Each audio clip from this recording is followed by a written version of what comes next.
Well, let's talk about that for a second, because you know, Yoko, you've even been called the Dragon Lady, who the lady who brought the Beatles apart and took them all apart. I have trouble with English. Can we please give her the credit for all the nice music that George made and Ringo made and Paul made and I've made since they broke up?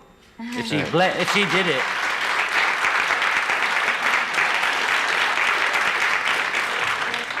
That's true. Now, it turned out all right, didn't it? Yeah.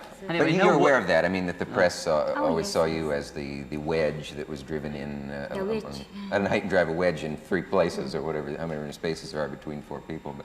But that was the. There are millions of girls who would love to have met, let alone married, one of the 4. Any one of the 4, probably, but certainly a lot of them. Well, I resent to think of him as one of the 4, you know. Yeah. I mean, or any one of the 4, etc. Because I just met him as another artist and all that, and I didn't, particularly realize that part of it, really. You were a Beatles fan before, or would you say you were a Lennon fan before? Neither. Neither. Didn't care for either of them? She didn't really know about us. No, the only I name she knew know. was Ringo, because it means apple in Japanese and so. Ringo means apple. Ringo means apple. Yeah. Did you know that when you named your company Apple? No, no. Oh. It was just one of those happy accidents. Just one of those happy apples, yes. Happy applesauce. Right number of Happy syllables. Christmas. Ringo, if you spell it sideways, spells groin. Yes. Star backwards is rats. I know, and there are a lot of. Do you do those things too? I find that I'm when always. I go along the road in the car, I'm always doing the signpost backwards.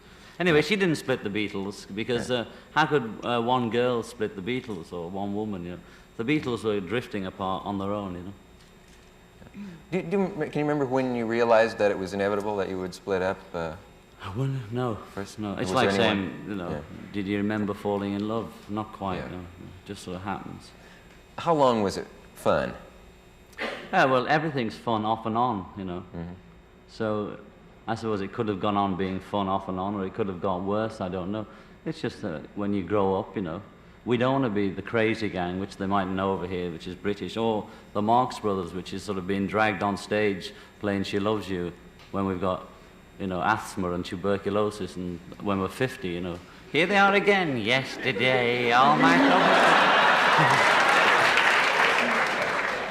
So a long time ago, I said that I didn't want to be singing She Loves You when I'm 30. I said that when I was about 25 or something, which in a roundabout way meant that I wouldn't be doing whatever I was doing then, at 30. Well, I was 30 last October, and that's about when my life changed, really.